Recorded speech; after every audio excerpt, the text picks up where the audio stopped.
ചർച്ച ചെയ്യാം. ഞാൻ കാര്യമായി ഉദ്ദേശിക്കുന്നത് എന്നെപ്പോലുള്ള സാധാരണക്കാരെയാണ്. സാധാരണക്കാരെ പറ്റിക്കുന്ന മൗലവിമാരുടെ വാക്കുകളെ വളരെ കൃത്യമായി വിലയിരുത്തിക്കൊണ്ട് സാധാരണക്കാരായ നമ്മൾ തന്നെ അവരോട് അതിൻ്റെ അപ്രായോഗികതകളും അതിൻ്റെ വൈരുദ്ധ്യങ്ങളും അവരോട് ചോദിച്ച് മൗലവിമാർക്ക് മാറാൻ താല്പര്യമില്ലെങ്കിലും സാധാരണക്കാർക്ക് ഉൾക്കൊള്ളാൻ കഴിയുന്ന രൂപത്തിൽ മൗലവിമാരെ ഉത്തരം മുട്ടിക്കൽ പ്രബോധനത്തിൻ്റെ ഒരു വഴിയാണ്. സാധാരണഗതിയിൽ പല ആശയങ്ങളും പറയുമ്പോൾ നമ്മളതിൻ്റെ തെളിവുകൾ അന്വേഷിച്ച് അതിനെങ്ങനെ കവർ ചെയ്യാമെന്നൊക്കെ അന്വേഷിക്കുന്ന പാവപ്പെട്ട സുന്നത്ത് ജമാഅത്തിന്റെ പ്രവർത്തകർ ധാരാളം ഉണ്ട്. യഥാർത്ഥത്തിൽ നമ്മൾ വേണ്ടത് അവർ പറയുന്നതിനെ, ആ പറയുന്ന വിഷയം തന്നെ അതിൽ തന്നെ നിന്നുകൊണ്ട് അതിനെപ്പറ്റി ചിന്തിച്ചാൽ അവർ പറയുന്നതിനെ ബ്ലോക്ക് ചെയ്യാൻ അവരുടെ വർത്താനത്തിൽ തന്നെ, അവരുടെ സംസാരത്തിൽ തന്നെ, അവരുടെ വാദത്തിൽ തന്നെ തെളിവുണ്ടാകും. അതാണ് ഞാൻ ആദ്യമായി പറഞ്ഞത്. അവരോട് നമ്മൾ ആദ്യം കണ്ടാൽ ചോദിക്കേണ്ടത്, ഒരാൾക്ക് മുജാഹിദ് ആകണം എന്ന് വെച്ചാൽ എന്താണ് ചെയ്യേണ്ടത്? അവര് എത്രത്തോളം ഇൽമു പഠിക്കണം? പ്രമാണങ്ങളുമായിട്ട് ഇമാമിങ്ങളുടെയും അല്ലാത്തവരുടെയും മുസ്ലിംമാരുടെയും മൗലവിമാരുടെയും ഒക്കെ വാചകങ്ങൾ പ്രമാണങ്ങളോട് മാറ്റുരച്ചു നോക്കിയിട്ട് പ്രമാണങ്ങളോട് യോജിക്കുമോ എന്ന് കണ്ടെത്തേണ്ടുന്ന ചുമതലയാണ് അപ്പോൾ അവർ സാധാരണക്കാരായ നമ്മൾക്ക് തരിക. അപ്പോൾ അവരോട് തന്നെ അതൊന്ന് പ്രായോഗിക തലത്തിൽ കാണിച്ചു തരാൻ പറഞ്ഞാൽ അതിന്റെ വിഷയം കഴിയുന്നതാണ്. അതുകൊണ്ട് ഞാൻ ആദ്യമായി പറഞ്ഞത്, ഒരിക്കലും മറന്നുപോകരുത്, മുജാഹിദ് പ്രസ്ഥാനം ഇന്ന് പ്രചരിപ്പിക്കുന്ന രീതിശാസ്ത്രം 100% അപ്രായോഗികമാണ്. ഒരാൾക്കും അത് ഏറ്റെടുത്ത് ചെയ്യാൻ കഴിയില്ല. നമ്മുടെ നാട്ടിലുള്ള ജനങ്ങളെ നമുക്ക് പരിശോധിച്ചാൽ അക്ഷരാഭ്യാസമില്ലാത്ത ആൾക്കാരെ കാണാം, കണ്ണിന് കാഴ്ചയില്ലാത്തവരെ കാണാം, കാലിന് അസുഖമുള്ളവരെ കാണാം, കൈയില്ലാത്തവരെ കാണാം, വലിയ ബുദ്ധി നിലവാരമില്ലാത്തവരെ കാണാം. അതുപോലെ രാവിലെ മുതൽ രാത്രി വരെ കഠിനാധ്വാനം ചെയ്ത് ജീവിതത്തിന്റെ രണ്ടറ്റവും കൂട്ടിമുട്ടിക്കാൻ പ്രയാസപ്പെടുന്നവരെ കാണാം. ഒട്ടും സമയം വേറൊന്നിനും ചെലവഴിക്കാൻ കിട്ടാതെ ജീവിതത്തിന്റെ പ്രാരാബ്ധങ്ങളെ ഏറ്റെടുത്തുകൊണ്ട് മക്കളെ കല്യാണം കഴിപ്പിക്കല്, വീട്ടില് ഒരു വീടുണ്ടാക്കല് പോലുള്ള വിഷയങ്ങളിൽ ജീവിതം മുഴുക്കെ സമർപ്പിച്ച മനുഷ്യന്മാരെ കാണാം. ഇത്തരം എല്ലാവരെയും കണ്ടുകൊണ്ട് വേണം നമ്മൾ ഇസ്ലാമിൽ സ്വീകരിക്കേണ്ടുന്ന രീതിശാസ്ത്രത്തെ പറ്റി പറഞ്ഞു കൊടുക്കാൻ. അല്ലാതെ ചിലർക്ക് 24 മണിക്കൂറും പ്രത്യേകിച്ച് ജോലിയൊന്നും ചെയ്യാതെ ജീവിക്കാനുള്ള അവസരമുണ്ടാകുമ്പോൾ അവർക്ക് മാത്രം പ്രായോഗികമായ ഒന്നിനെ പറഞ്ഞാൽ പോരാ. അവർക്ക് പോലും ഇത് പ്രായോഗികമല്ല, ഞാൻ പറയുകയാണ്. ചിലർക്ക് പറയാറുണ്ട് പരിഭാഷ എന്ന്. സത്യത്തിൽ പരിഭാഷ കൊണ്ട് മതം പറയാൻ ഖുർആന്റെയും സിയാസിത്തയുടെയും പരിഭാഷ വെച്ചുകൊണ്ട് ഇന്ന് മുജാഹിദുകൾ ചെയ്യുന്ന ഏതെങ്കിലും ഒരു പ്രവർത്തനം അവ്വൽ മുതൽ ആഖിർ വരെ വ്യക്തമായി കാണിക്കാൻ കഴിയുന്ന ഒരൊറ്റ മനുഷ്യനും ഈ ഭൂമി ലോകത്ത് ജീവിച്ചിരിപ്പില്ല, അതിട്ട് കഴിയുകയുമില്ല. അതുകൊണ്ട് അത് തന്നെ ഏറ്റവും വലിയ വിഡ്ഢിത്തമാണ്. അവർക്കതും അറിയാത്തത് കൊണ്ടാണ് എന്താണ് ഖുർആന്റെ ശൈലി, എന്താണ് ഹദീസിന്റെ ശൈലി, എങ്ങനെയാണ് ഒരു വിഷയം കണ്ടെത്തേണ്ടുന്നത് എന്നതിനെപ്പറ്റി ABCD അറിയാത്തവർക്ക് എന്തും പറയാവുന്നതാണല്ലോ. ആ വർത്താനത്തിന്റെ കൂട്ടത്തിൽ പെട്ടതാണ് പരിഭാഷ നോക്കും എന്ന് പറയുന്നത്. ഇനി പരിഭാഷ നോക്കലാണ് ഇസ്ലാം ഖുർആൻ വ്യക്തമായി ഡയറക്റ്റ് ആയിട്ട് പഠിക്കുക അല്ലെങ്കിൽ പരിഭാഷ പഠിക്കുക എന്നാണ് ഇസ്ലാമിന്റെ കൽപ്പനയെന്ന് നമ്മൾ സങ്കല്പിച്ചാൽ അതും വലിയ വിഷയത്തിലേക്ക് പോകും. കാരണം ആരെഴുതിയ പരിഭാഷ വായിക്കണം എന്നുള്ളത് ഒന്ന്. സുന്നികൾ എഴുതിയ പരിഭാഷ വായിച്ചാൽ സുന്നി ആശയങ്ങളെ സമർത്ഥിച്ചതായി കാണാം. മുജാഹിദുകൾ എഴുതിയ പരിഭാഷ വായിച്ചാൽ മുജാഹിദ് ആശയങ്ങളെ സമർത്ഥിച്ചതായി കാണാം. ജമാഅത്ത് ഇസ്ലാമിയുടെ പരിഭാഷ വായിച്ചാൽ ജമാഅത്ത് ഇസ്ലാമിയുടെ വാദത്തെ സമർത്ഥിക്കുന്നതായി കാണാം. അത് എല്ലാവരും അങ്ങനെ തന്നെയാണ് ചെയ്യുക. രണ്ടാമത്തെ വിഷയം, പരിഭാഷ വായിക്കണമെങ്കിൽ ഒരു ഭാഷ പഠിക്കണം. ഉദാഹരണത്തിന് മലയാള പരിഭാഷ വായിക്കണമെങ്കിൽ മലയാളം പഠിക്കണം. നമ്മുടെ പൂർവ്വകാലത്ത് നമുക്കറിയാം, നമ്മുടെ ഉമ്മാമ്മമാരും ഉപ്പാപ്പമാരും അങ്ങനെ മുൻഗാമികളായ പലരും മലയാളം വായിക്കാൻ അറിയാത്തവരായിരുന്നു, എഴുതാൻ അറിയാത്തവരായിരുന്നു, സംസാരിക്കാൻ മാത്രം അറിയുന്നവരായിരുന്നു. അതുപോലെ മലയാളത്തിൽ പരിഭാഷ ഇറങ്ങിയിട്ട് കാലങ്ങൾ കുറേയൊന്നും ആയിട്ടില്ല. അപ്പോൾ അതും പരിഭാഷ വായിക്കണം എന്ന് പറഞ്ഞാൽ പോലും അത് അപ്രായോഗികമാണ്. കാരണം പരിഭാഷ വായിക്കാൻ അറിയാത്തവരുണ്ട്, പരിഭാഷ വായിച്ച് ഗ്രഹിക്കാൻ കഴിവില്ലാത്തവരുണ്ട്, വായിക്കാൻ സമയം കിട്ടാത്തവരുണ്ട്. ഞാൻ പറയുന്നത് പരിഭാഷ കൊണ്ടെന്തെങ്കിലും ആകുമെന്നല്ല, എന്നാലും ആ വാചകം പോലും പ്രായോഗികമായി നടത്താൻ ഇന്ന് പൊതുവായിട്ട് ആൾക്കാർക്ക് കഴിയില്ല. അതുകൊണ്ട് 100% അപ്രായോഗികമായൊരു സിദ്ധാന്തം കൊണ്ട് വന്നപ്പോൾ എന്തുകൊണ്ടാണ് അവർ പിടിച്ചു നിന്നത് എന്നത് നമ്മൾ ഏറെ ചിന്തിക്കണം.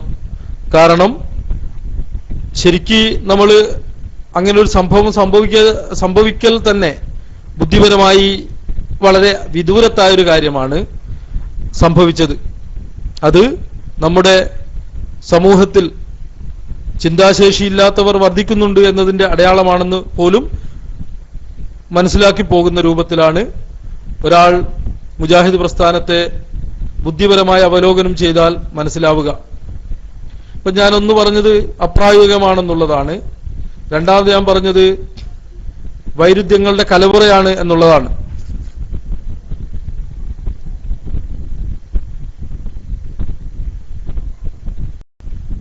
എന്നെ കേൾക്കാവോ? എന്നെ കേൾക്കുന്നുണ്ടോ? ഹലോ? എൻ്റെ ഇടയ്ക്ക് ഒന്ന് DC ആയിരുന്നു. ഓക്കെ, അപ്പോ ഞാൻ പറഞ്ഞു വന്നത്, ഒന്നാമത്തെ കാര്യം അവര് പറയുന്നത് 100% അപ്രായോഗികം. രണ്ടാമത്തത് അവര് വൈരുദ്ധ്യങ്ങളുടെ ഏറ്റവും വലിയ അപ്പോസ്തലന്മാർ മുശ്രിക്കുകളാണെന്നും കാഫിറുകളാണെന്നും അല്ലെങ്കിൽ ശിർക്കാണെന്നും കുഫ്റാണെന്നും പഠിപ്പിക്കുന്ന അതേ കാര്യങ്ങൾ കൊണ്ട് തന്നെ ആ കാര്യങ്ങൾ ചെയ്യുന്നവരെ ചിലരെ ഇമാമിങ്ങളെന്നും ചിലരെ മുശ്രിക്കുകളെന്നും വിളിക്കുന്ന ഏറ്റവും വലിയ വിഡ്ഢിത്തത്തിന്റെ അല്ലെങ്കിൽ വൈരുദ്ധ്യത്തിന്റെ വക്താക്കൾ.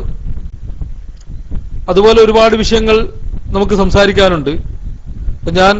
പിന്നീട് ഞാൻ സംസാരിക്കാൻ തുടങ്ങിയത് അവരുടെ ചില തെറ്റിദ്ധരിപ്പിക്കലുകളാണ്. ഇതിൽ ഞാൻ ഒന്ന് പറഞ്ഞത്, അവർ പറയും ഇമാം ഷാഫി റളിയല്ലാഹു അൻഹു ഇങ്ങനെയാണ് പറഞ്ഞത്, ഇമാം ഇബ്നു ഹജർ അസ്ഖലാനി ഇങ്ങനെയാണ് പറഞ്ഞത്, ഇമാം നവവി റളിയല്ലാഹു അൻഹു ഇങ്ങനെയാണ് പറഞ്ഞത് എന്നൊക്കെ പറഞ്ഞ് പച്ചക്കള്ളങ്ങൾ സമൂഹത്തിൽ പ്രചരിപ്പിക്കുന്നു. അതിന് നൂറുകണക്കിന് ഉദാഹരണങ്ങൾ നമുക്ക് അവരെ പരിശോധിച്ചാൽ കാണാവുന്നതാണ്. അപ്പൊ അങ്ങനെ കള്ളങ്ങൾ പ്രചരിപ്പിക്കുക എന്നതും അവർ പതിവാക്കിയിട്ടുണ്ട്. സാധാരണ ഒരു സത്യപ്രസ്ഥാനത്തിന്റെ ആൾക്കാർ കള്ളങ്ങൾ പ്രചരിപ്പിക്കേണ്ടതോ മൂടിവെക്കേണ്ടതോ ഇല്ല. ഞാൻ ഇന്ന് പറയുന്നത് അവരുടെ ഒരു തട്ടിപ്പിന്റെ ഒരു സാമ്പിളാണ്. അവർ സാധാരണക്കാരെ എങ്ങനെയാണ് കുഴക്കുക എന്നതിന്റെ ഒരു സാമ്പിൾ. ഖുർആനിന്റെ ശൈലി അറിയാത്ത സാധാരണക്കാരെ കുഴക്കുന്ന ഒരു ശൈലി. സത്യത്തിൽ മുജാഹിദിലെ ആൾക്കാരും അതറിയാതെ തന്നെ ചോദിക്കുന്നതാണ് പലരും. സത്യത്തിൽ ഖുർആനിന്റെ ശൈലി അറിയാത്ത സാധാരണക്കാരെ കൺഫ്യൂഷൻ ആക്കാനും അതുവഴി അവരുടെ ശരിയായ വിശ്വാസത്തിൽ നിന്ന് അവരെ തെറ്റിക്കാനും ഒരുതരം വ്യവസ്ഥാപിതമായ രൂപത്തിൽ അവർ കളിക്കുന്നുണ്ട് എന്നാണ് മനസ്സിലാവുന്നത്. അതിൽപ്പെട്ട ഒന്നാണ്, ഒരാളോട് ഖുർആനിൽ തെളിവുണ്ടോ എന്ന് ചോദിക്കും. ഖുർആനില് ഓരോ വിഷയങ്ങളും അധ്യായം പറഞ്ഞ് വിശദീകരിക്കുന്ന ശൈലിയല്ല. ഖുർആനിന് ഖുർആനിൻ്റെതായ ശൈലിയുണ്ട്. അതനുസരിച്ച് ഖുർആൻ പഠിപ്പിക്കും. അതിൽ നിന്ന് ഉൾക്കൊണ്ടുകൊണ്ട് നമ്മൾ ഇമാമിങ്ങൾ അത് പറഞ്ഞു തരും എന്നല്ലാതെ ഖുർആനിലൊന്നും വ്യക്തമായി ഒന്നുമെന്നല്ല പല കാര്യങ്ങളും ഖുർആന്റെ ഞാൻ മുമ്പ് പറഞ്ഞിട്ടുണ്ട്. ഇമാം ഷാഫി റളിയല്ലാഹു അൻഹുവിനെ പറ്റി മഹാനവർകൾ ഖുർആന്റെ വിശദീകരണ ശൈലിയെ പറ്റി പറഞ്ഞുകൊണ്ടാണ് കിതാബ് റിസാല ആരംഭിക്കുന്നത്. അവിടെ കിതാബ് റിസാലയിൽ ഓരോ ശൈലിയും പറയുന്നുണ്ട്. ഖുർആനിൽ ചിലത് വളരെ വ്യക്തമായി പറയുന്ന ശൈലിയുണ്ട്, ചിലത് വളരെ വ്യക്തമായിട്ടല്ലാതെ പറയുന്ന ശൈലിയുണ്ട്. വ്യക്തമായിട്ടല്ലാതെ ചിലപ്പോഴൊക്കെ എല്ലാവർക്കും തിരിയുന്ന രൂപത്തിലായിരിക്കൂല പറയുന്നത്. അതുപോലെ തീരെ ചിലപ്പോൾ നോക്കിയാൽ കാണാത്ത കാര്യങ്ങളുണ്ട്. അങ്ങനെ ഖുർആനിൽ പലതരത്തിലും വിശദീകരണങ്ങളും കാര്യങ്ങളുമുണ്ട്. അപ്പൊ ആ ഖുർആനിൽ എന്ത് ചെയ്യുക, ഖുർആനിൽ ഉണ്ടോ എന്ന് ഇങ്ങനെ ചോദിക്കാം. അപ്പോഴ് പല കാര്യങ്ങളും ഖുർആനിൽ അങ്ങനെ വ്യക്തമായി കാണൂല. അപ്പോ ഞാൻ അവിടെ ഖുർആനിൽ 5 വക്ത് നിസ്കരിക്കണം എന്ന് പറഞ്ഞിട്ടുണ്ടല്ലോ. ഇബ്നു അബ്ബാസ് റളിയല്ലാഹു അൻഹുവയോട് ചോദിച്ചു, ഖുർആനിൽ 5 വക്ത് നിസ്കരിക്കണം എന്ന് പറഞ്ഞ ആയത്ത് ഏതാണെന്ന് ചോദിച്ചപ്പോ ഇബ്നു അബ്ബാസ് റളിയല്ലാഹു അൻഹു ഓതിക്കൊടുത്ത ഒരു ആയത്ത് ഞാൻ ആദ്യം ഖുർആന്റെ ശൈലി മനസ്സിലാക്കാൻ വേണ്ടി ഒന്ന് ഓതുകയാണ്. ഫസുബ്ഹാനല്ലാഹി ഹീന തുംസൂന വഹീന തുസ്ബിഹൂൻ. 5 വക്ത് നിസ്കരിക്കണമെന്ന് ഖുർആൻ പഠിപ്പിക്കുന്ന ആയത്താണ്. ഇബ്നു അബ്ബാസ് റളിയല്ലാഹു അൻഹുയോട് ചോദിച്ചപ്പോ മഹാനവർകൾ ഉദ്ധരിച്ച ആയത്താണ് സൂറത്ത് റൂമിലെ 17-ാമത്തെ ആയത്ത്. 17, 18 അങ്ങനെ 17 തുടങ്ങിയുള്ള ആയത്ത്. ഫസുബ്ഹാനല്ലാഹി ഹീന തുംസൂന വഹീന തുസ്ബിഹൂൻ വലഹുൽ ഹംദു ഫിസ് സമാവാതി വൽ അർളി വഅശിയൻ വഹീന തുൽഹിറൂൻ. ഇതാണ് പോലും 5 വക്ത് നിസ്കരിക്കാൻ അള്ളാഹു നമ്മളോട് കൽപ്പിക്കുന്ന ആയത്ത്. ഇതിന്റെ അർത്ഥമൊന്ന് നിങ്ങൾ ആലോചിച്ച് നോക്കിയേ. അപ്പോൾ ഏതോ ഒരു കാര്യത്തിനെ തുടർന്നാണ് ഇത് പറയുന്നത്. ഞാൻ ഈ ആയത്തിന്റെ തഫ്സീർ ഇബ്നു കസീർ എടുത്തു നോക്കിയപ്പോ അതിൽ നിസ്കാരത്തെ പറ്റി സംസാരിക്കുന്നതന്നില്ല, അല്ലെങ്കിൽ നിസ്കാരത്തെ പറ്റിയല്ല അതിലെ വിശദമായ ചർച്ച. അള്ളാഹുവിന്റെ അപാരമായ സൃഷ്ടിപ്പിനെ പറ്റിയും അത്തരം വിഷയങ്ങളെ പറ്റിയൊക്കെ പറഞ്ഞിട്ട് പറയാണ്. അത് ഉദയാസമയങ്ങളെ പറ്റിയൊക്കെ പറഞ്ഞിട്ട് പറയാണ്. അപ്പോൾ സുബ്ഹാനല്ലാഹ്, നിങ്ങൾ അള്ളാഹുവിന്റെ പരിശുദ്ധിയെ വാഴ്ത്തണം. ഹീന തുംസൂന വഹീന തുസ്ബിഹൂൻ. എന്താണ് ഈ പ്രഭാതത്തിലും പ്രദോഷത്തിലും പ്രഭാതത്തിലും വലഹുൽ ഹംദു ഫിസ് സമാവാതി വൽ അർള്. ആ അള്ളാഹുവിനാണ് ആകാശഭൂമികളിലെ മുഴുവൻ ഹംദുകളും. വഅശിയൻ വഹീന തുൽഹിറൂൻ, വഅശിയൻ വഹീന തുൽഹിറൂൻ, ഇങ്ങനെയുള്ളൂ. അപ്പൊ എങ്ങനെയാണ് ഇതിൽ നിന്ന് 5 വക്ത് നിസ്കാരം എന്നത്? ഇബ്നു അബ്ബാസ് റളിയല്ലാഹു അൻഹു പറയുന്ന 5 വക്ത് നിസ്കാരത്തെ പറ്റിയാണ് ഇത് പറയുന്നത്.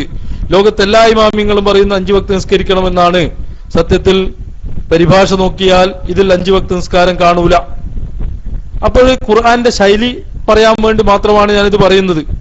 സത്യത്തിൽ ഇവിടെ പറയുന്നത് ഫസുബ്ഹാനല്ലാഹ്, നിങ്ങൾ പ്രഭാതത്തിലും പ്രദോഷത്തിലും അതുപോലെ എന്താണ് ളുഹറിന്റെ സമയത്തും അല്ലാത്ത സമയത്തും അങ്ങനെ ഈ വ്യക്തമായതിന്റെ തഫ്സീറുകൾ നോക്കിയാൽ 5 വക്തിനെ അവരെ കാണാവുന്നതാണ്. അങ്ങനെ 5 വക്തിലും പരിഭാഷ നോക്കിയാൽ അതും കാണൂല. എന്ത് ചെയ്യണം എന്ന് പറഞ്ഞ് അപ്പോൾ സുബ്ഹാനല്ലാഹ്, അള്ളാഹുവിന്റെ പരിശുദ്ധിയെ വാഴ്ത്തണം. അപ്പോ തസ്ബീഹ് ആണ് പ്രയോഗിച്ച വാചകം. അർത്ഥം നിസ്കരിക്കണം എന്നാണ്, ഫർളായ നിസ്കാരം നിസ്കരിക്കണം എന്നാണ് അതിന്റെ ആശയം. അപ്പൊ നിങ്ങളൊന്ന് ആലോചിച്ച് നോക്കിയേ, നിസ്കാരത്തില് സത്യത്തിൽ സുബ്ഹാനല്ലാഹ് എന്നുള്ളൊരു ദിക്റ് നിർബന്ധമായിട്ടില്ല. നന്നായിട്ട് ചിന്തിക്കണം. നിസ്കാരത്തില് നമ്മൾ ആദ്യം മുതൽ തക്ബീറത്തുൽ ഇഹ്റാം മുതൽ സലാം വരെ പരിശോധിച്ചാൽ ഒരൊറ്റ ദിക്റും, നിർബന്ധമായ ഒരൊറ്റ ദിക്റും സുബ്ഹാനല്ലാഹ് എന്ന് പറഞ്ഞിട്ടില്ല. അപ്പോൾ ഖുർആൻ പറഞ്ഞത് ഫസുബ്ഹാനല്ലാഹ് എന്നാണ്. അപ്പോൾ അതൊക്കെ ഖുർആനിന്റെ ശൈലികളും ഖുർആനിന്റെ അവതരണ പശ്ചാത്തലങ്ങളെ പറ്റിയും അതുപോലെ ഖുർആന് ആ ഒരു ഭാഷാ ശൈലിയെ പറ്റിയും അതുപോലെ മുൻഗാമികൾ എങ്ങനെ മനസ്സിലാക്കി എന്നതിനെ പറ്റിയും അങ്ങനെയൊക്കെ മനസ്സിലാക്കുമ്പോൾ മാത്രമേ ഖുർആനിൽ നിന്നൊരു കാര്യം മനസ്സിലാവൂ എന്നത് തെര്യപ്പെടുത്താനാണ് ഞാൻ അത് പറഞ്ഞത്. എന്ന് മാത്രമല്ല, ഒരാളോട് നമ്മളിപ്പോ ഇമാമിങ്ങൾ പറയാണ് ഈ നിസ്കാരത്തിലെ ഔറത്ത് മറക്കണം, നിസ്കാരത്തിലെ ഔറത്ത് മറക്കണം എന്നുള്ള ഖുർആന്റെ ആയത്ത്, യാ ബനി ആദം ഖുദൂ സീനതകും ഇൻദ കുല്ലി മസ്ജിദ് വകുലൂ വശ്റബൂ വലാ തുസ്രിഫൂ ഇന്നഹു ലാ യുഹിബ്ബുൽ മുസ്രിഫീൻ എന്നുള്ള ആയത്താണ്. ഖുർആൻ വേറെ കാര്യങ്ങൾ ഞാനിത് പറയുന്നത് ഖുർആനിൽ ഉണ്ടോ ഖുർആനിൽ വ്യക്തമായി കാണണം എന്ന് ശഠിക്കുന്നവരോട് നിങ്ങൾ നിസ്കാരം 5 വക്താണെന്നൊക്കെ കാണിച്ചിട്ട് അതുപോലെ ഔറത്ത് മറക്കണം എന്നതിനെ പറ്റി കാണിച്ചിട്ട് അതിനുശേഷം കാണിച്ചു കൊടുത്താൽ മതി നമ്മൾ പറയുന്നതിന്റെ തെളിവുകൾ. അവിടെ കാണാം സിത്രുൽ ഔറത്ത് മറക്കലിനെ പറ്റി എന്താ പറഞ്ഞത്? യാ ബനി ആദം സന്തതികളെ ഖുദൂ സീനതകും ഇൻദ കുല്ലി മസ്ജിദ്, എല്ലാ പള്ളികളിലും ഭംഗിയെ നിങ്ങൾ പിടിക്കണം എന്നാണ് പറഞ്ഞത്. ഇൻദ കുല്ലി മസ്ജിദ്, എല്ലാ പള്ളിയിലും. ഇപ്പൊ വീട്ടിൽ വെച്ച് ഇനിയിപ്പം ഭംഗിയെ പിടിക്കണം എന്നുള്ളതിന് സീനത്തിൽ ലിബാസ് അല്ലെങ്കിൽ വസ്ത്രം ധരിക്കണം എന്നാണ് അർത്ഥമെങ്കിൽ തന്നെ ഒരാൾ സങ്കല്പിച്ചാൽ തന്നെ ഇൻദ കുല്ലി മസ്ജിദ് എല്ലാ പള്ളിയിലും എന്നാണ് പറഞ്ഞത്. അപ്പോ വീട്ടിൽ വെച്ച് കിട്ടുമോ എന്നൊക്കെ സംശയം ഉണ്ടാവും. അപ്പോൾ പരിഭാഷ കൊണ്ട് നമുക്ക് അല്ലെങ്കിൽ ഖുർആൻ നേരിട്ട് നോക്കിയിട്ട് നമുക്ക് ഖുർആനിൽ നിന്ന് ഒന്നും കണ്ടെത്താൻ കഴിയില്ല. അത് ഖുർആന്റെ കുഴപ്പമല്ല, നമ്മളെ കുഴപ്പമാണ്. അതുപോലെ അങ്ങനെ ഓരോന്നിനെ പറ്റിയും നോക്കുമ്പോൾ അത് ഖുർആനിൽ വളരെ ഓരോ വിഷയത്തെ പറ്റിയും നിങ്ങൾ എടുത്ത് പരിശോധിച്ച് നോക്കിയാൽ അതിന്റെയൊക്കെ ആയത്തുകൾ അങ്ങനെയായിരിക്കും. അപ്പോൾ ഖുർആനിലുണ്ടോ എന്ന് ചോദിക്കുകയും ഖുർആന്റെ ശൈലിയെ പറ്റി അറിയാത്ത സാധാരണക്കാർക്കിടയിൽ കുഴപ്പം സൃഷ്ടിക്കുകയും ചെയ്യുന്ന ഒരു ശൈലിയെ പറ്റിയാണ് ഞാൻ പറഞ്ഞു വരുന്നത്. അതുപോലെ എല്ലാം ഖുർആനിലുണ്ടോ എന്ന് ചോദിക്കുന്ന ഒരു വിഭാഗമായവരോട് ഞാൻ പലപ്പോഴും ചോദിക്കാറുണ്ട്, നമ്മുടെ പ്രമാണം എന്താന്ന് ചോദിക്കാം. പ്രമാണം എന്താന്ന് ചോദിച്ചാൽ അവർ പറയും ഖുർആന്, ഹദീസ്, ഇജ്മാ, ഖിയാസ്. എന്തൊക്കെ?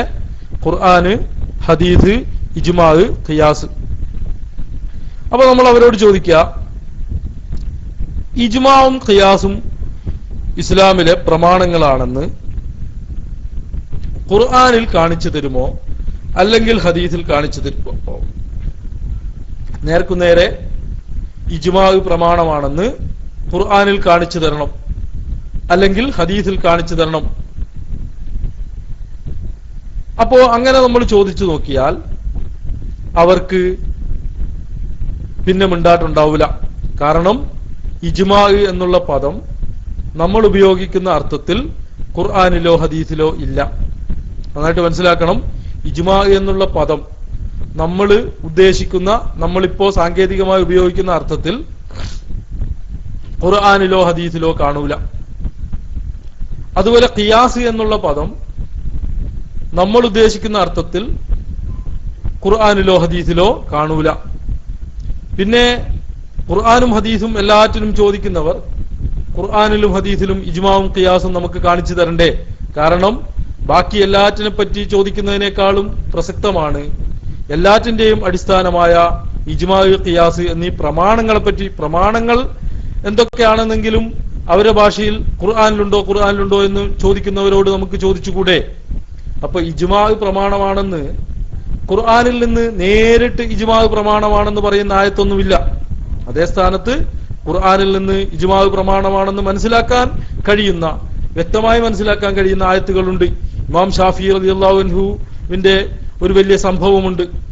ഷാഫി ഇമാം റളിയല്ലാഹു അൻഹു ഒരു ദിവസം ഇങ്ങനെ ഇരിക്കുമ്പോ ഒരാൾ വന്നു.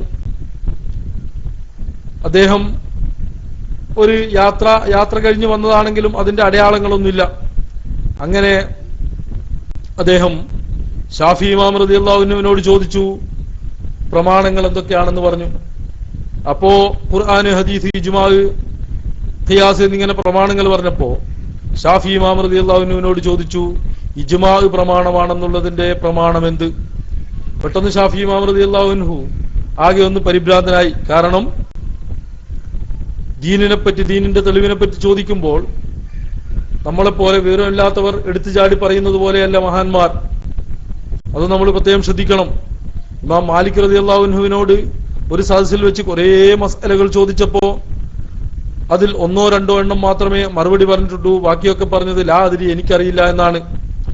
അപ്പോ അതുകൊണ്ട് തന്നെ ഇമാമിങ്ങൾ പറഞ്ഞിട്ടുണ്ട് ലാ അദ്രി നിസ്ഫുൽ ഇൽമ്, എനിക്കറിയില്ല എന്ന് പറയുന്നത് ഇൽമിന്റെ പകുതിയാണെന്ന് പറഞ്ഞിട്ടുണ്ട്. ഇൻഷാ അല്ലാഹ് അതിലേക്ക് ഞാനിപ്പോ വിശദമായിട്ട് പോകുന്നില്ല. അപ്പൊ ഷാഫി ഇമാം റളിയല്ലാഹു അൻഹു ആകെ ഒന്ന് പകച്ചു. അപ്പോ ഇദ്ദേഹം പറഞ്ഞു, ഞാൻ പിന്നീട് വരാം, 3 ദിവസം കഴിഞ്ഞിട്ട് വരാം. അല്ലെ, അങ്ങനെയാണെന്ന് ഞാൻ ഓർക്കുന്നത്. അങ്ങനെ വന്നപ്പോ പിന്നീട് ആ നിശ്ചിത ദിവസം വന്നു. അപ്പോൾ ഷാഫി ഇമാമും ഓതിക്കൊടുത്തു, ومن يشاقق الرسول من بعد ما تبين له الهدى ويتبع غير سبيل المؤمنين نوله ما تولى ونسله جهنم وساءت مصيرا എന്നുള്ള ആയത്ത്. അപ്പോ അദ്ദേഹത്തിന് ബോധ്യമായി. അദ്ദേഹം വന്നത് പഠിക്കാനുള്ള രൂപത്തിലല്ല, അദ്ദേഹം ആരാണെന്നും അത്തരം സംഭവങ്ങളിലേക്കൊന്നും ഞാൻ പോകുന്നില്ല. അതൊരു പക്ഷേ മലക്കോ മറ്റോ അങ്ങനെ മനുഷ്യരൂപത്തിൽ വന്നതായിരിക്കാം, അല്ലെങ്കിൽ എന്താണ്, അല്ലാഹു ആലം. അപ്പോഴ് അവിടെ ഓതിയ ആയത്തിലും നേരിട്ട് ഇജ്മാ എന്നുള്ള വാചകം ഇല്ല. വമൻ യുശാഖിഖിർ റസൂല മിൻ ബഅദി മാ തബയ്യന ലഹുൽ ഹുദാ വയത്തബി ഗൈറ സബീലിൽ മുഅ്മിനീൻ, അവിടെ വയത്തബി ഗൈറ സബീലിൽ മുഅ്മിനീൻ എന്നുള്ള പദത്തിൽ നിന്ന് കണ്ടെത്തിയതാണ് ഷാഫി ഇമാം റളിയല്ലാഹു അൻഹു ഇജ്മാ പ്രമാണമാണെന്ന്. ഞാൻ പറഞ്ഞത് നേരിട്ട് ഇജ്മാ പ്രമാണമാണെന്ന് അങ്ങനെ ഒരു പേര് തന്നെ ഖുർആനിലോ ഹദീസിലോ പരാമർശിച്ചിട്ടില്ല. അപ്പോൾ ഇനിയിപ്പോ ഖിയാസ് പ്രമാണമാണെന്ന് ഖുർആനിലും ഹദീസിലും കാണൂല എന്ന് മാത്രമല്ല, ഖിയാസിനെ ആക്ഷേപിച്ചുകൊണ്ട് സ്വഹാബികളുടെ വാചകങ്ങൾ ധാരാളം വന്നിട്ടുണ്ട്. അപ്പൊ അതൊന്നും യഥാർത്ഥ ഖിയാസിനെയല്ല, തെറ്റായ ഖിയാസിനെയാണ് എതിർത്തത് എന്നും ആക്ഷേപിച്ചത് എന്നും വ്യക്തമായി പഠിക്കുന്നവർക്ക് മനസ്സിലാകും. ഇമാമിങ്ങൾ അത് വിശദീകരിച്ചിട്ടുണ്ട്. അപ്പോഴ് എല്ലാറ്റിനും തെളിവ് വേണം എന്ന് പറയുന്നവർ, ഖുർആൻ വേണം, ഹദീസ് വേണം എന്ന് പറയുന്നവർ, സത്യത്തിൽ അവർ ഇപ്പോ പ്രചരിപ്പിക്കുന്നതിന് ഖുർആനിലും ഹദീസിലും തെളിവുണ്ടോ എന്ന് അവരോട് നമ്മൾക്കും ചോദിക്കേണ്ടതുണ്ട്. അപ്പൊ ഞാൻ പറഞ്ഞു വന്നത്, ഖുർആനിന്റെ ശൈലി അറിയാത്തവരോട് ഖുർആനിൽ തെളിവുണ്ടോ എന്ന് ചോദിക്കും. ഇപ്പൊ ഖുർആനിൽ പല രൂപത്തിലാണ് വിഷയങ്ങൾ പ്രതിപാദിക്കുക. ഖുർആനിൽ വ്യക്തമായിട്ട് നമ്മളങ്ങ് ഓതിക്കൊടുത്താൽ ആ ഏത് ഇമാമാണ് പറഞ്ഞെന്ന് ചോദിക്കും. ഇമാമ് പറഞ്ഞു ചോദിച്ചാൽ അത് ഇമാമല്ലേ എന്ന് ചോദിക്കും. അതോടെ വിഷയം കഴിഞ്ഞല്ലോ.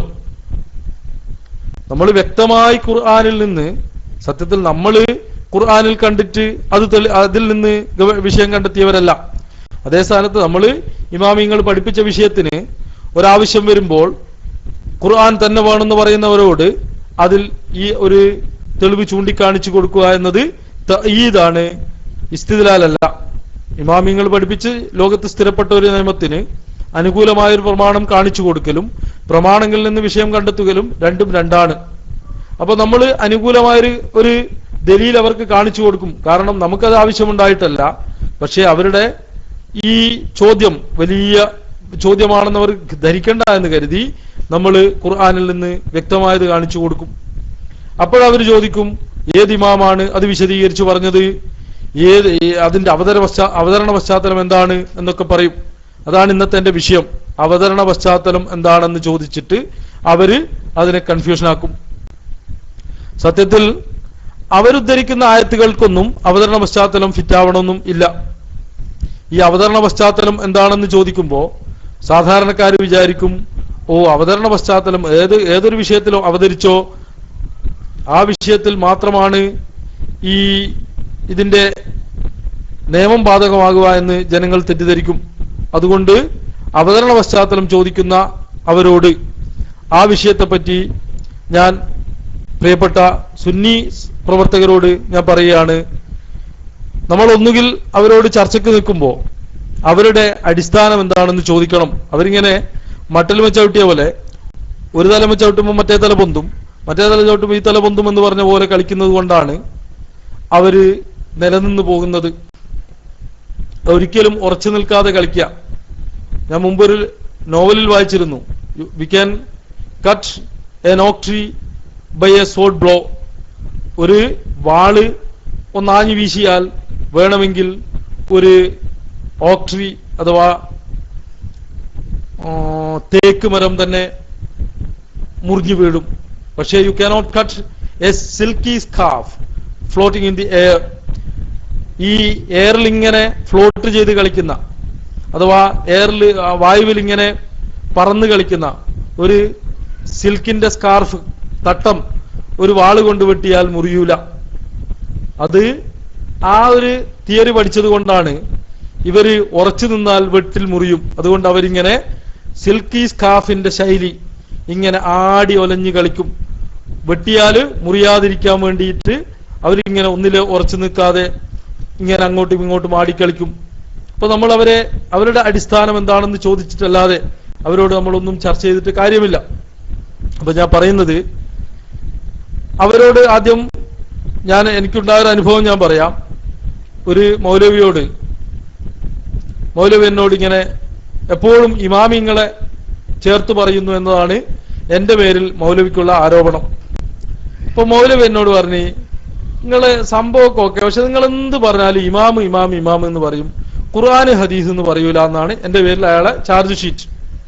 അപ്പൊ ഞാൻ പറഞ്ഞു, നമുക്ക് ഇന്നൊരു കാര്യം ചെയ്യാം, ചർച്ചയിൽ ഇമാമ് എന്നുള്ള വാചകം തന്നെ മിണ്ടരുത്, നമുക്ക് ചർച്ച തുടങ്ങാമില്ലേ എന്ന് ചോദിച്ചു. ആയിക്കോട്ടെ, അയാൾക്ക് സന്തോഷമായി, ഇമാമ് എന്ന് പറയരുത്. അങ്ങനെ അയാൾ ഒന്നാമത്തെ ചോദ്യം ഞാൻ വേറെ ചോദിച്ചോളൂ. അപ്പൊ അയാൾ ചോദിച്ചു, മരിച്ചവരോട് സഹായം ചോദിക്കുന്നതിന് അഥവാ പ്രാർത്ഥിക്കുന്നതിനാണ് അവർ പറഞ്ഞത്, ഖുർആനിൽ തെളിവുണ്ടോന്ന് ചോദിച്ചു. അപ്പൊ ഞാന് ഒരു ക്ലാരിഫിക്കേഷൻ നടത്തി. അയാളോട് ചോദിച്ചു, ഈ സഹായം ചോദിക്കുക എന്നതിന് നിങ്ങൾ ഉപയോഗിച്ച പദമായിരിക്കും പ്രാർത്ഥന അല്ലേന്ന് ചോദിച്ചു. അപ്പൊ അയാൾ പറഞ്ഞു അതെ. അപ്പൊ ഞാൻ പറഞ്ഞു, ഇന്നമാ വലിയുക്കുമുല്ലാഹ് വറസൂലുഹു വല്ലദീന ആമനുല്ലദീന യുഖീമൂന സ്വലാത്ത വയൂതൂന സകാത്ത വഹും റാക്കിഊൻ വമൻ യതവല്ലല്ലാഹ് എന്ന് തുടങ്ങി ഞാൻ ഓതി കൊടുത്തു. നിങ്ങളുടെ സഹായിയും സംരക്ഷകനും എല്ലാവർക്കും അവിടെ ഫിറ്റാണ്, ഉമൂമാണ്, ആമാണ്, വാചകത്തിന്റെ ആമാണ് നോക്കേണ്ടതൊക്കെ ഉസൂലുണ്ട്, അത് ഇൻഷാ അല്ലാഹ് നമുക്ക് പറയാം. അപ്പൊ ഞാൻ പറഞ്ഞു, നിങ്ങളുടെ സംരക്ഷകൻ സഹായി അള്ളാഹുവും അവന്റെ റസൂലുമാണ്. അവിടെ ഞാൻ വെച്ച് നിർത്തി. നിങ്ങളുടെ സഹായി അള്ളാഹുവും റസൂലുമാണ്. ഞാൻ റസൂല് വഫാത്തായി പോയിട്ടില്ലേ? അതെ. അപ്പോ വഫാത്തായ നബി സഹായിയാണെന്ന് ഖുർആനിൽ പറഞ്ഞിട്ടുണ്ട്.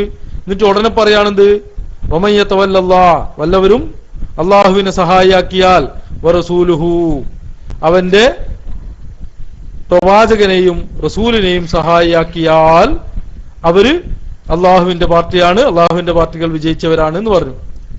ഇയാൾ അക്ഷരാർത്ഥത്തിൽ ആകെ പ്രയാസപ്പെട്ടു. അങ്ങനെ അയാള് പറഞ്ഞു, അതെങ്ങനെ ശരിയാകാൻ? ഞാൻ ചോദിച്ചാൽ അതിൽ എന്താണ് തെറ്റുങ്ങൾ പറഞ്ഞോ? വലിയ എന്ന് പറഞ്ഞ സഹായി എന്നല്ലേ അർത്ഥം? സഹായി എന്ന അർത്ഥം ഇല്ലേ? അപ്പോ അതുപോലെ ഈ ആയത്തിന് എന്താണ് അർത്ഥം? റസൂൽ സഹായിയാണ് എന്നല്ലേ പറഞ്ഞത്? അള്ളയും റസൂലും സഹായിയാണ്, മുഅ്മിനീങ്ങളെന്ന് പിന്നെ പറയുന്നുണ്ട്. അത് ഞാൻ അവിടെ ആവശ്യമില്ലാത്തത് കൊണ്ട് പരാമർശിച്ചിട്ടില്ല. അവരെ ആക്കിയാൽ അവർ വിജയിച്ചു എന്നല്ലേ പറയുന്നതെന്ന് ചോദിച്ചു. അപ്പോഴയാൾ ചോദിക്കുകയാണ്, ഏത് ഇമാമാണ് പറഞ്ഞത്? ഇതാണ് മുജാഹിദ് പ്രസ്ഥാനം. അപ്പൊ എന്റെ പേരിൽ അയാൾ ആരോപണം എന്തായിരുന്നു? ഇമാമിങ്ങളെ പറ്റി ഇമാമിങ്ങൾ എന്ന് പറഞ്ഞു കളയുന്നു, അതുകൊണ്ട് അമ്പർത്താൻ ഒഴിവാക്കണം. ഞാൻ സമ്മതിച്ചു, ഞാൻ ഖുർആന് പറഞ്ഞു. അയാള് ഇമാമിനെ ചോദിച്ചു. ഇനി ഇമാമിനെ പറഞ്ഞാല് ഖുർആന് ചോദിക്കും. അതുകൊണ്ട് ആദ്യം എന്ത് ചെയ്യണം? ഇതിലൊരു കൃത്യത ഉണ്ടാക്കിയിട്ടല്ലാതെ ആരോട് സംസാരിച്ചിട്ടും കാര്യമില്ല. ഇനി ഞാൻ അതിന്റെ അവര് ചോദിക്കുന്നൊരു വിഷയമാണ് അവതരണ പശ്ചാത്തലം. എന്നെ കേൾക്കുന്നില്ലേ? അവതരണ പശ്ചാത്തലത്തെ പറ്റി ചോദിക്കും. ഖുർആനില് അവതരണ പശ്ചാത്തലം കൊണ്ട് അവതരിച്ചത് ഇന്ന സ്ഥലത്ത് അവതരിച്ചു എന്നതുകൊണ്ട് ഖുർആനിന്റെ വ്യാപകാർത്ഥത്തിന് ചുരുക്കം സംഭവിക്കൂല. അതേ സ്ഥാനത്ത് പല കാര്യങ്ങളും വ്യാപകാർത്ഥത്തെ ചുരുക്കുന്നതുണ്ട്. അതൊക്കെ വലിയ ചർച്ചകളാണ്.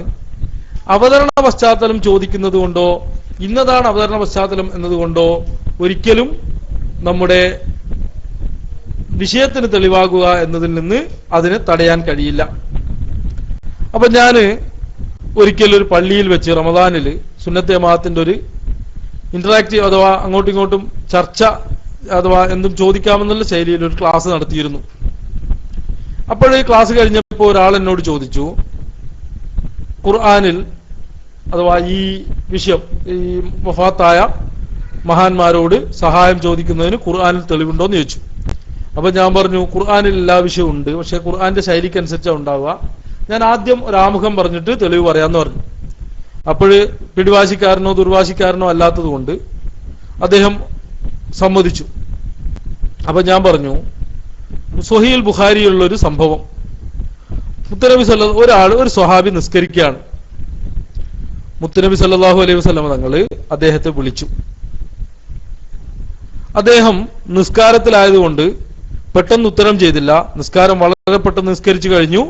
മുത്തനബി സല്ലല്ലാഹു അലൈഹി വസല്ലം തങ്ങളോട് ചോദിച്ചു, എന്താ വിളിച്ചത് എന്നുള്ള രൂപത്തിൽ ചോദിച്ചു. അപ്പോ റസൂൽ സല്ലല്ലാഹു അലൈഹി വസല്ലം തങ്ങള് അദ്ദേഹത്തോട് പറഞ്ഞു, എന്തേ നീ ഞാൻ വിളിച്ചപ്പോ അതിന് ഉത്തരം ചെയ്യാതിരുന്നത് എന്ന് ചോദിച്ചു. അപ്പൊ പറഞ്ഞു, ഞാൻ നിസ്കാരത്തിലായിരുന്നു എന്ന് പറഞ്ഞു. അപ്പോഴ് മുത്തനബി ചോദിക്കുകയാണ്, അല്ലാഹുമ്മ സ്വല്ലി വസല്ലിം അലൈഹി, ആ സമയത്ത് നീ കേട്ടിട്ടില്ലടോ ഖുർആനിൽ അള്ളാഹു പഠിപ്പിച്ചത് ഫസ്തജീബൂ ലില്ലാഹി വലിർ റസൂലി ഇദാ ദആക്കും, നിങ്ങളെ അള്ളാഹുവും നിങ്ങൾ ഫസ്തജീബൂ ലില്ലാഹി വലിർ റസൂൽ, നിങ്ങൾ അള്ളാഹുവിനും റസൂലിനും ഉത്തരം ചെയ്യണം. ഇദാ ദആക്കും, നിങ്ങളെ വിളിച്ചാൽ. നിങ്ങളെ നന്നായിട്ട് ശ്രദ്ധിക്കണം. മുത്തനബി സല്ലല്ലാഹു അലൈഹി വസല്ലം തങ്ങൾ തെളിവ് പറയാണ്. അയാൾ വിളിച്ചാല്, മുത്തനബി സല്ലല്ലാഹു അലൈഹി വസല്ലം തങ്ങൾ വിളിച്ചാല് നിസ്കാരത്തിലായാലും മറുപടി പറയണം. അത് പെട്ടെന്ന് തന്നെ പറയണം, അല്ലാതെ നിസ്കാരം തീർക്കാൻ നിൽക്കരുത് എന്നതിന്റെ തെളിവാണെന്ത്? നിങ്ങൾ അള്ളാഹുവും റസൂലും വിളിച്ചാൽ അപ്പൊ ഉത്തരം ചെയ്യണം. സത്യത്തിൽ ഇതിന്റെ അവതരണ പശ്ചാത്തലം ഇമാം റാജി റഹ്മത്തുള്ളാഹി അലൈഹി തങ്ങളെ പോലുള്ള ഇമാമിങ്ങൾ പറയുന്നുണ്ട്, ഇത് ജിഹാദിന്റെ വിഷയത്തിൽ ഇറങ്ങിയതാണ്. അത് ഇറങ്ങാനുള്ള അവതരണ പശ്ചാത്തലം പല ഇമാമിങ്ങളും പറഞ്ഞു. വളരെ യാ അയ്യുഹല്ലദീന ആമനു സ്തജീബൂ ലില്ലാഹി വലിർ റസൂലി ഇദാ ദആക്കും ലിമാ യുഹ്യീക്കും, വാഫി ഉസ്താദിന്റെ ആയത്ത്. അപ്പോൾ അതിനുള്ള അവതരണ പശ്ചാത്തലം ഇത് ജിഹാദിന്റെ വിഷയത്തിൽ ഇറങ്ങിയതാണെന്നാണ് പ്രബലമായ അഭിപ്രായം. അപ്പൊ എന്താണ് അതിന്റെ അർത്ഥം? ഒപ്പം വരിക?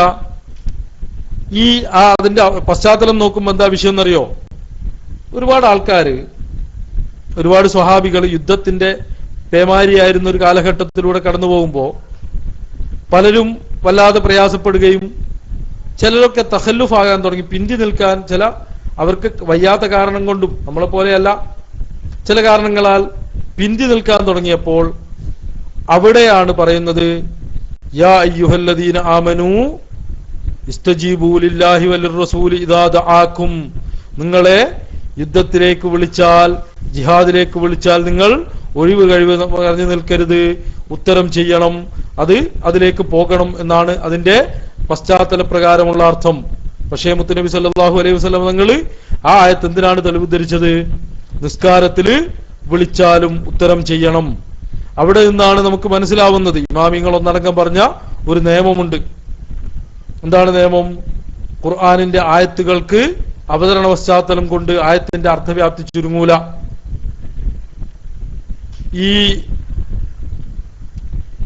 അതിനെപ്പറ്റി ഇമാമിങ്ങൾ പറഞ്ഞു, അൽ ഇബ്റത്തു ബി ഉമൂമിൽ ലഫ്സ്, ലഫ്സിന്റെ വ്യാപകാർത്ഥത്തിനാണ് പരിഗണനയുള്ളത്, ലാ ബി ഖുസൂസി സബബ്, അത് ഇന്ന കാര്യത്തിൽ ഇറങ്ങി എന്നുള്ള ചുരുക്കാർത്ഥത്തിന്റെ മുകളിലല്ല അതിനെ പരിഗണിക്കേണ്ടത്, വ്യാപകാർത്ഥത്തിന്റെ മുകളിലാണ്.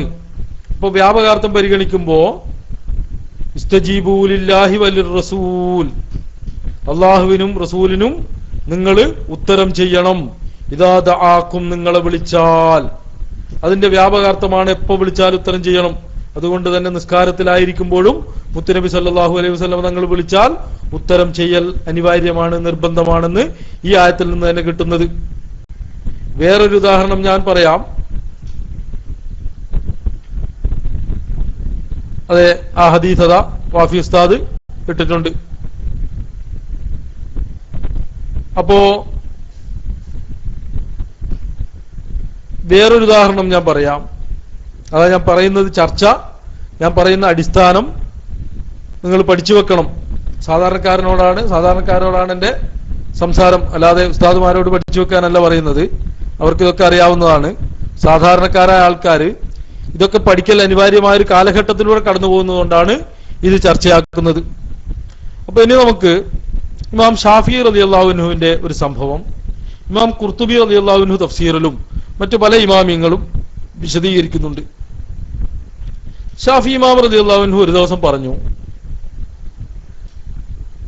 എന്നോട് എന്ത് ചോദിച്ചാലും ഞാൻ ഖുർആൻ കൊണ്ട് മറുപടി പറയും. അതായത് ശ്രദ്ധിക്കണം, എങ്ങനെയാണ് ഖുർആൻ കൊണ്ട് മറുപടി പറയാം. ഷാഫി ഇമാം പറഞ്ഞ എന്താണ്? എന്തു ചോദിച്ചാലും ഞാൻ ഖുർആൻ കൊണ്ട് മറുപടി പറയും. അപ്പൊ ഒരാളങ്ങ് ചോദിച്ചു, ഇഹ്റാമില് കടന്നലിനെ കൊല്ലാവോ? എന്താ ചോദ്യം? ഇഹ്റാമില് കടന്നലിനെ കൊല്ലാവോ? സത്യത്തില് ഇഹ്റാമില് ഒന്നിനെയും കൊല്ലാൻ പാടില്ല എന്നാണ്. കടന്നൽ എന്ന് പറഞ്ഞാല് കൊന്നിട്ടില്ലെങ്കിൽ പ്രയാസമുള്ള ഒരു ജീവിയാണല്ലോ. അതുകൊണ്ടാണ് ആ ചോദ്യം വന്നത്, ഇഹ്റാമില് കടന്നലിനെ കൊല്ലാവോ? അപ്പോഴ് ഷാഫി ഇമാം എന്തുകൊണ്ടാണ് മറുപടി പറയേണ്ടത്? ഷാഫി ഇമാം മറുപടി പറയേണ്ടത് ഖുർആന് കൊണ്ടാണ് മറുപടി പറയേണ്ടത്. അപ്പോ മുജാഹിദാണിപ്പോ ചോദിച്ചതെങ്കിൽ നേരെ ഖുർആനിൽ എന്ത് കാണിച്ചു കൊടുക്കണം? കടന്നലിനെ കൊല്ലാമെന്നോ കൊന്നുകൂടെന്നോ കാണിച്ചു കൊടുക്കണം. അപ്പോ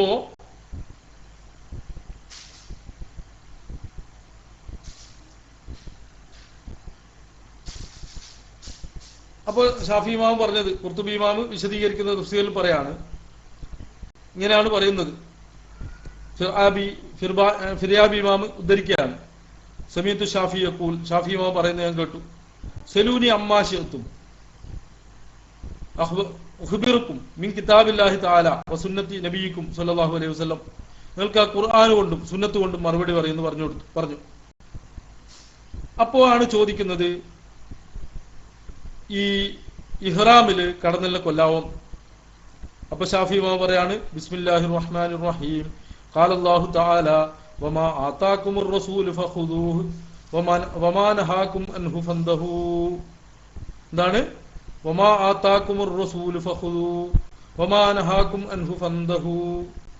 എന്നാൽ ശ്രദ്ധിക്കണേ, ഖുർആൻ ആയത്ത് ആദ്യം പറഞ്ഞു. എന്താ അതിന്റെ അർത്ഥം? അല്ലാഹു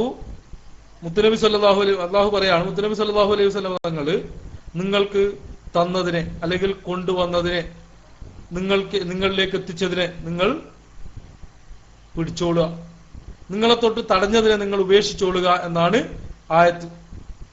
അതാ വഫി ഉസ്താദ് ഇട്ടിട്ടുണ്ട്.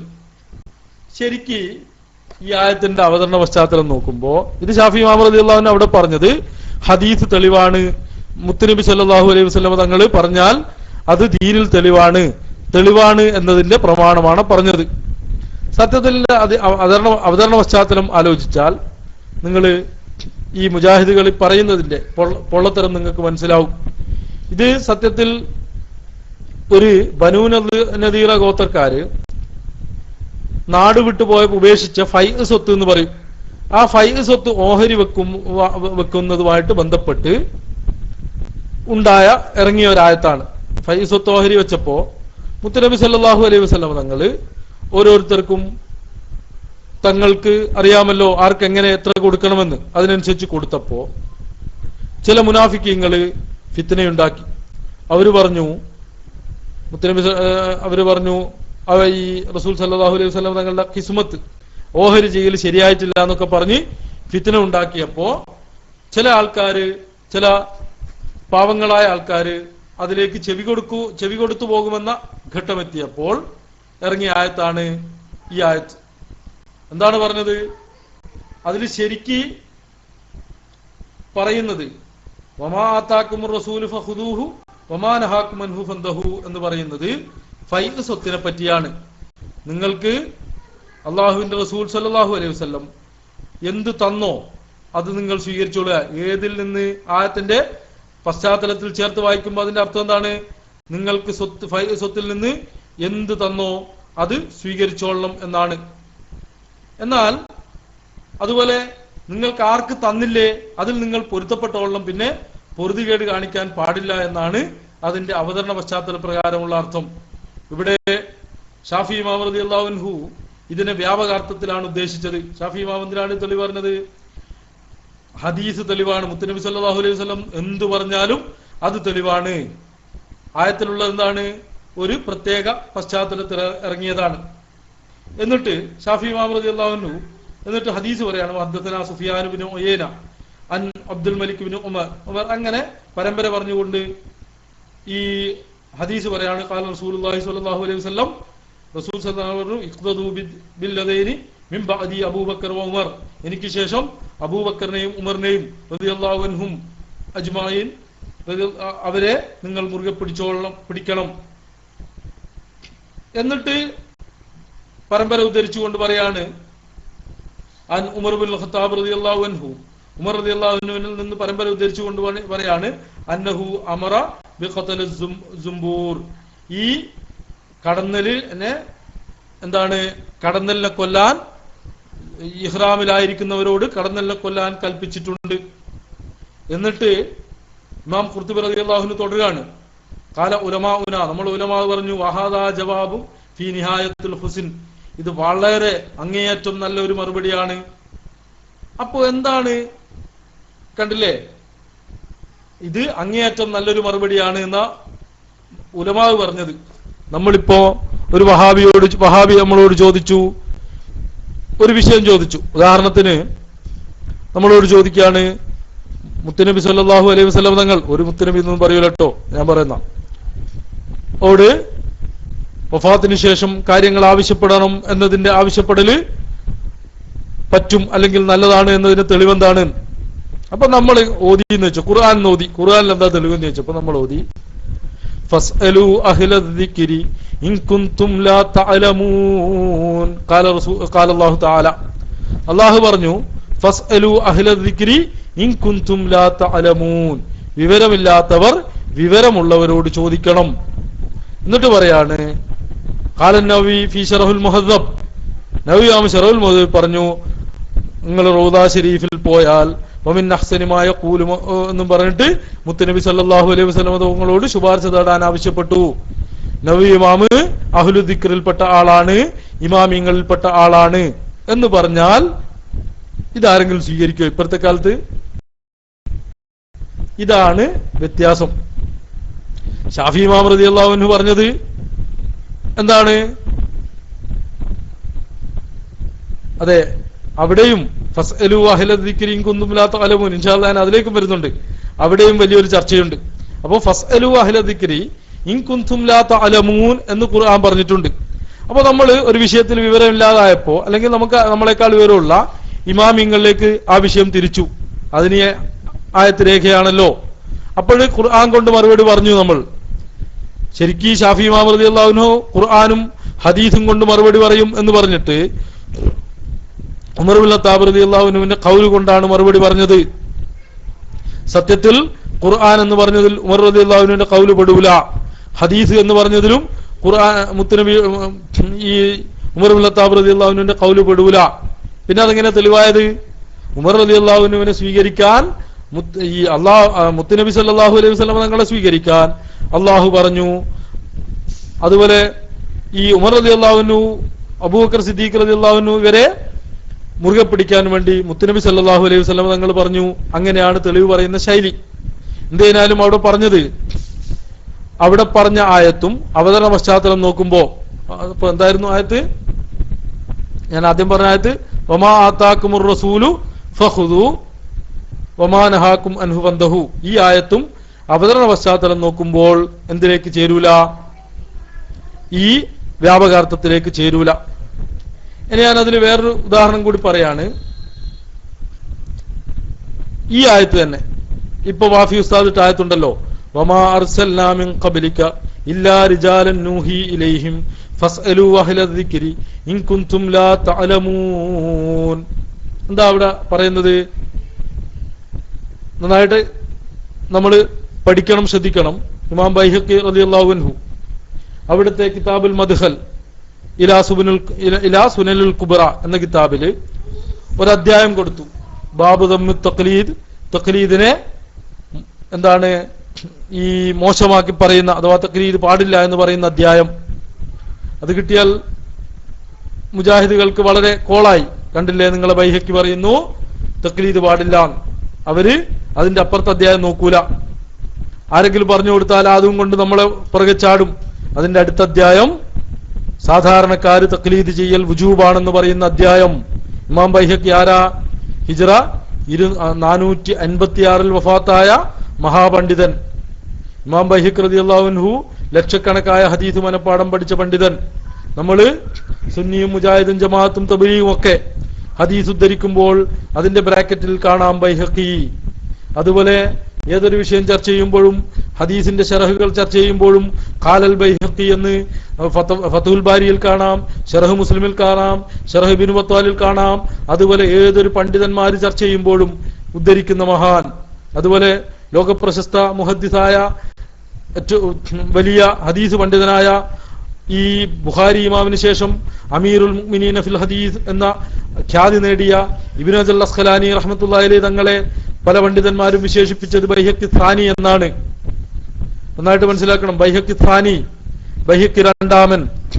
അതുപോലെ ഇമാം നവവി റഹ്മത്തുള്ളാഹി അലൈഹി തങ്ങളെ ഷാഫി ഥാനി, രണ്ടാം ഷാഫി എന്ന് വിശേഷിപ്പിച്ച പോലെ ഇമാം ഇബ്നു ഹജർ അസ്ഖലാനി തങ്ങളെ ബൈഹഖി ഥാനി എന്ന് വിശേഷിപ്പിച്ചിട്ടുണ്ട്. അപ്പോ ബൈഹഖി ഇമാമിന്റെ വലിപ്പം മനസ്സിലാവണമെങ്കിൽ ഇബ്നു ഹജർ അസ്ഖലാനിയുടെ വലിപ്പം നോക്കിയാൽ മതി. ഇബ്നു ഹജർ അസ്ഖലാനി ബൈഹഖി ഥാനി ആണെങ്കിൽ ബൈഹഖി ഇമാം ആരായിരിക്കും? ആ ഇമാം ബൈഹഖി റഹ്മത്തുള്ളാഹി അലൈഹി തങ്ങൾ അവിടുത്തെ കിതാബിൽ അൽ മദ്ഖൽ ഇലാ സുനനുൽ കുബ്ര ഇലൽ സുനനുൽ കുബ്ര എന്ന കിതാബില് രണ്ടാമത്തെ ഈ അധ്യായം കഴിഞ്ഞ് തഖ്ലീദ് പറ്റൂല എന്ന് പറയുന്ന അധ്യായം കഴിഞ്ഞ ഉടനെയുള്ള അധ്യായത്തിൽ പറയാണ് തഖ്ലീദ് അനിവാര്യമാണ് സാധാരണക്കാർക്ക് അഥവാ ഇമാമിങ്ങളല്ലാത്തവർക്ക്. സാധാരണക്കാര് എന്ന് പറയുമ്പോ സാങ്കേതിക ഭാഷയിൽ എന്താണ് സാധാരണക്കാര് എന്ന് പറഞ്ഞാൽ അത് ഗവേഷണത്തിന് കഴിയാത്തവരാണ് എന്നാണ് അർത്ഥം. അല്ലാതെ തീരെ ഒന്നും അറിയാത്തവർ എന്നല്ല. നമ്മുടെ നാടൻ ഭാഷയിൽ പറയുന്ന പോലെയല്ല. ഇപ്പോഴത്തെ മുസ്ലിംമാരും അതുപോലെ മൗലവിമാരും ഇപ്പോഴത്തെ ഗൾഫിലുള്ള മുഫ്തിമാരുമൊക്കെ എല്ലാവരും സാധാരണക്കാരെന്നുള്ള ഗണത്തിലാണ് സാങ്കേതികമായി വരിക. അപ്പോ അങ്ങനെ സാധാരണക്കാര് എന്ത് ചെയ്യണം? തഖ്ലീദ് ചെയ്യണം എന്ന് പറയുന്ന അധ്യായം എന്ന് പറഞ്ഞിട്ട് ആദ്യം തന്നെ കൊണ്ടുവരുന്ന ആയത്ത് ഇതാണ്. ഫസ്അലു അഹ്ല ദിക്രി ഇൻ കുൻതും ലാ തഅലമൂന ബിൽ ബയ്യിനാതി വസ്സുബ്ർ. അപ്പോ ഫസ്അലു അഹ്ല ദിക്രി ഇൻ കുൻതും ലാ തഅലമൂന എന്ന ആയത്താണ്. സത്യത്തിൽ അവിടെ തന്നെ നിങ്ങളൊന്ന് ആലോചിച്ചു നോക്കിയേ. ആയത്തും തെളിവാകുന്നത് ഈ മുജാഹിദിന്റെ ഭാഷയിൽ തെളിവാകൂല.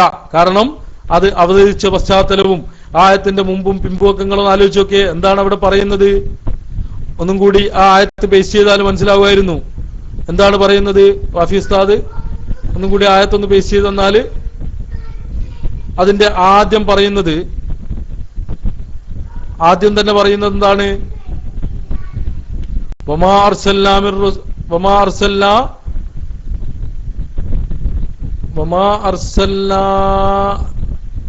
അല്ലാഹു സ്വല്ലി വസല്ലം അലൈഹി. എന്റെ സ്ക്രീന് ക്ലിയർ ചെയ്തു പോയി. ഇപ്പൊ സ്ക്രീനിൽ ആ ആയത്തിട്ടിരുന്നു. അതിന്റെ അർത്ഥം എന്താന്ന് വെച്ചാല് നമ്മള് പുരുഷന്മാരെ അല്ലാതെ മുർസലീങ്ങളായി വഹി കൊടുത്ത് അയച്ചിട്ടില്ല. ഇല്ലാ റിജാലിൻ നൂഹി ഇലൈഹിം, പുരുഷന്മാരെ അല്ലാതെ വഹി കൊടുത്തുകൊണ്ട്.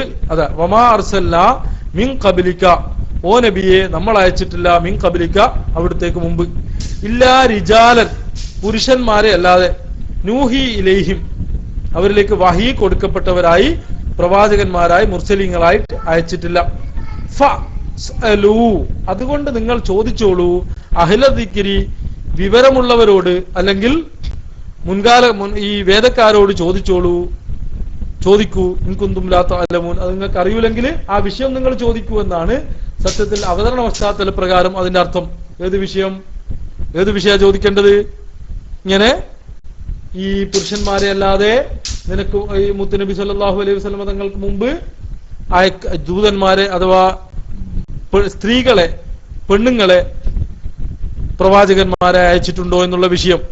പക്ഷെ അതും എന്താണ്, വ്യാപകാർത്ഥത്തിലാണ് ഇമാമിങ്ങൾ എടുത്തത്. ഇതേ ആയത്താണ് ഇമാമിങ്ങൾ മുഴുവൻ, ഇമാമുൽ ഹറമൈനിയുടെ ഉപ്പ ഇമാം ജുവനി തങ്ങള് കിതാബുൽ ഇജ്തിഹാദില് തഖ്ലീദിന് തെളിവായിട്ട് ഉദ്ധരിച്ച ആയത്ത് ഇതാണ്. അതുപോലെ ലോകത്ത് കഴിഞ്ഞു പോയ മുഴുവൻ ഇമാമിങ്ങളും, ഇമാം റാസി റഹ്മത്തുള്ളാഹി അലൈഹി തങ്ങള് അവിടുത്തെ അൽ മഹ്സൂലിൽ ഉദ്ധരിച്ചതും ഇത് തന്നെ. ഇമാം ഹുജ്ജത്തുൽ ഇസ്ലാം അബൂ ഹാമിദ് അൽ ഗസാലി റഹ്മത്തുള്ളാഹി അലൈഹി തങ്ങള് അവിടുത്തെ മുസ്തസ്ഫയിൽ ഉദ്ധരിച്ചത് ഇത് തന്നെ. അതുപോലെ ആമുദി റഹ്മത്തുള്ളാഹി അലൈഹി തങ്ങൾ ഉദ്ധരിച്ചതും ഇത് തന്നെ. അതുപോലെ ഇമാം ഖതീബുൽ ബാഗ്ദാദി അവിടുത്തെ കിതാബിൽ ഉദ്ധരിച്ചതും ഇത് തന്നെ. അതുപോലെ ലോകത്തുള്ള എല്ലാവരും ഇമാമിങ്ങളല്ലാത്തവർ ഇമാമിങ്ങളെ തക്ലീദ് ചെയ്യണമെന്നതിന് തെളിവായി ഉദ്ധരിച്ച ആയത്താണ്. സത്യത്തിൽ അതും അവതരണ പശ്ചാത്തലത്തിന്റെ പരിധിയിൽ നിന്നുകൊണ്ടല്ല അത് ഉദ്ധരിച്ചത്. അപ്പൊ ചുരുക്കത്തില് തെളിവ് ചോദിക്കുന്ന മുജാഹിദ് സുഹൃത്തുക്കളോട് നമ്മൾ ആദ്യം ചോദിക്കണം, നിങ്ങൾ ഖുർആനിൽ എങ്ങനെയാണ് തെളിവ് എന്ന് പറയുന്നത് നിങ്ങൾ ഉദ്ദേശിക്കുന്നത്? ഖുർആനിൽ ഇങ്ങനെ ഓരോന്നും ഇങ്ങനെ ഇന്ന കാര്യങ്ങളെന്ന് വ്യക്തമായി എല്ലാവർക്കും തിരിയുന്ന രൂപത്തിൽ പറയുന്ന ശൈലി ഇല്ല എന്നവരെ ബോധ്യപ്പെടുത്തണം. അതിന് ഞാൻ ക്ലാസ് ചുരുക്കുകയാണ്. അതിനാദ്യമായിട്ട് ഞാൻ പറഞ്ഞത് 5 നേരത്തെ നിസ്കാരം ഖുർആനിൽ പറഞ്ഞ ശൈലി, അതുപോലെ ഔറത്ത് മറക്കണമെന്ന് പറഞ്ഞ ശൈലി, ഇജ്മാവും ഖിയാസും പ്രമാണമാണെന്ന് പറഞ്ഞത് എങ്ങനെ, അതുപോലെ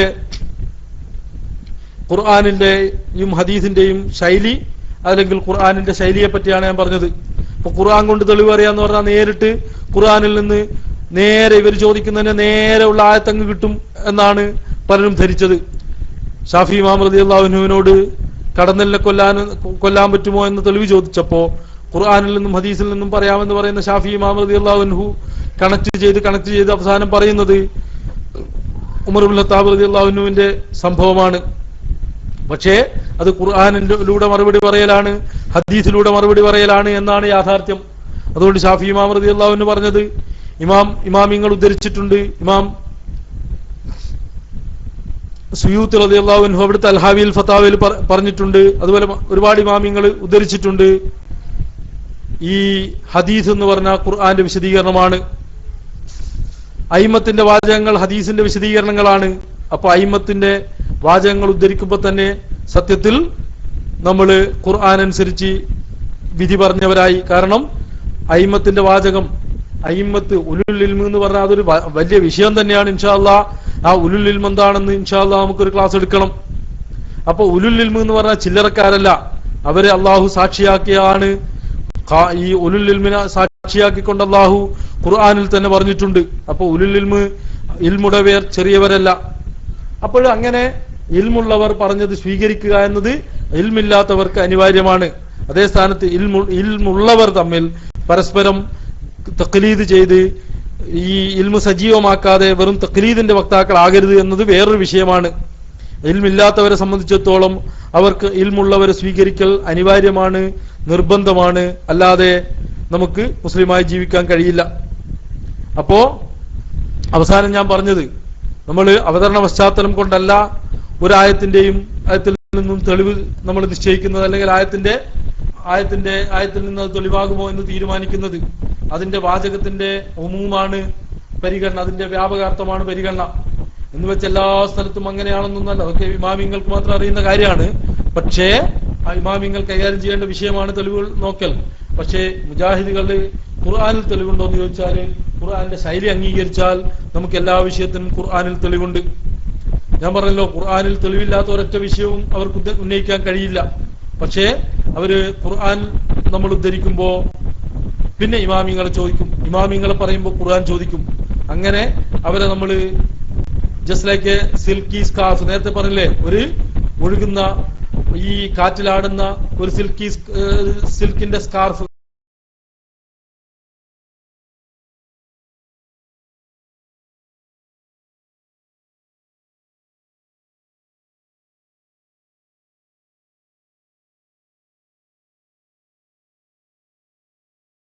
അപ്പൊ ഞാനിന്ന് ചില വിഷയങ്ങൾ നമ്മൾ പ്രത്യേകം ശ്രദ്ധിക്കേണ്ട വിഷയങ്ങൾ, പറഞ്ഞതാണ്. ഇൻഷാ അല്ലാഹ് ഞാൻ നിർത്തുകയാണ്. ആർക്കെങ്കിലും ഇടപെട്ട് സംസാരിക്കാനോ ചർച്ച ചെയ്യാനോ എന്തെങ്കിലും ചോദിക്കണമെങ്കിൽ ചോദിക്കാവുന്നതാണ്. നല്ല വളരെ സത്യസന്ധമായി ആത്മാർത്ഥമായി വിഷയങ്ങളോട് പോസിറ്റീവായി സമീപിച്ചുകൊണ്ട് എല്ലാവരും ചർച്ച ചെയ്യണം, ചർച്ച അതുപോലെ ചോദിക്കണം. അങ്ങനെ ചോദിക്കുമ്പോൾ നമ്മൾ അള്ളാഹു നമ്മുടെ സത്യസന്ധതയ്ക്ക് പകരം നമുക്ക് സത്യത്തിൽ എത്തിച്ചു തരും ഇൻഷാ അല്ലാഹ്. അതുകൊണ്ട് എല്ലാവരും ദുആ ചെയ്യണം എന്ന് ഒരിക്കൽ കൂടി ആവശ്യപ്പെട്ട് എല്ലാവരോടും പ്രത്യേകം ദുആ വസിയത്ത് ചെയ്തുകൊണ്ട് ഞാൻ നിർത്തുകയാണ്. വാഖിർ ദവാന അൽഹംദുലില്ലാഹി റബ്ബിൽ ആലമീൻ.